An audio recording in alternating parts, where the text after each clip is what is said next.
Hello guys, আজকে আমি poultry রান্না করব। তার জন্য আমি এখন তেল দিয়ে দিলাম। তেল, রসুন, পেঁয়াজ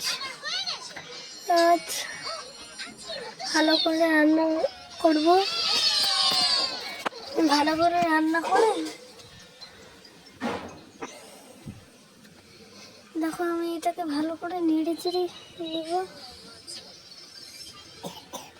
এখন আমি এখানে মাংসটা দিয়ে দেব, দিয়ে হলুদ দিব, তারপর দিব নুন দেবো, তেজপাতা দিব, দিয়ে ভালো করে নাড়াচাড়া করব।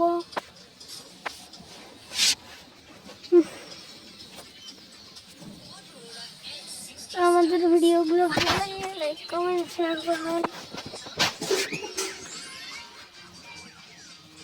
আলুটাও দিয়ে দিয়েছি। এখন আমি শুকনো লঙ্কাটা দিয়ে দিয়েছি।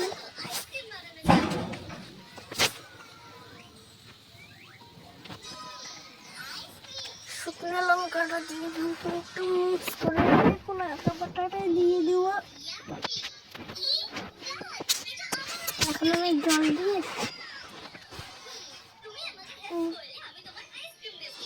গরম মশলাটা দিয়ে দিলাম, দিয়ে 5 মিনিট মতন বসিয়ে রেখে ওঠায় ভালো করে নাড়াচাড়া করবো। দেখো কি সুন্দর হয়েছে। আর একটু ঢেকে রাখবো। হয়ে গেছে রেডি। ভালো লাগলে লাইক করুন, শেয়ার করবেন। আমাদের রেগুলার ভিডিও পেতে লাইক করুন, শেয়ার করুন।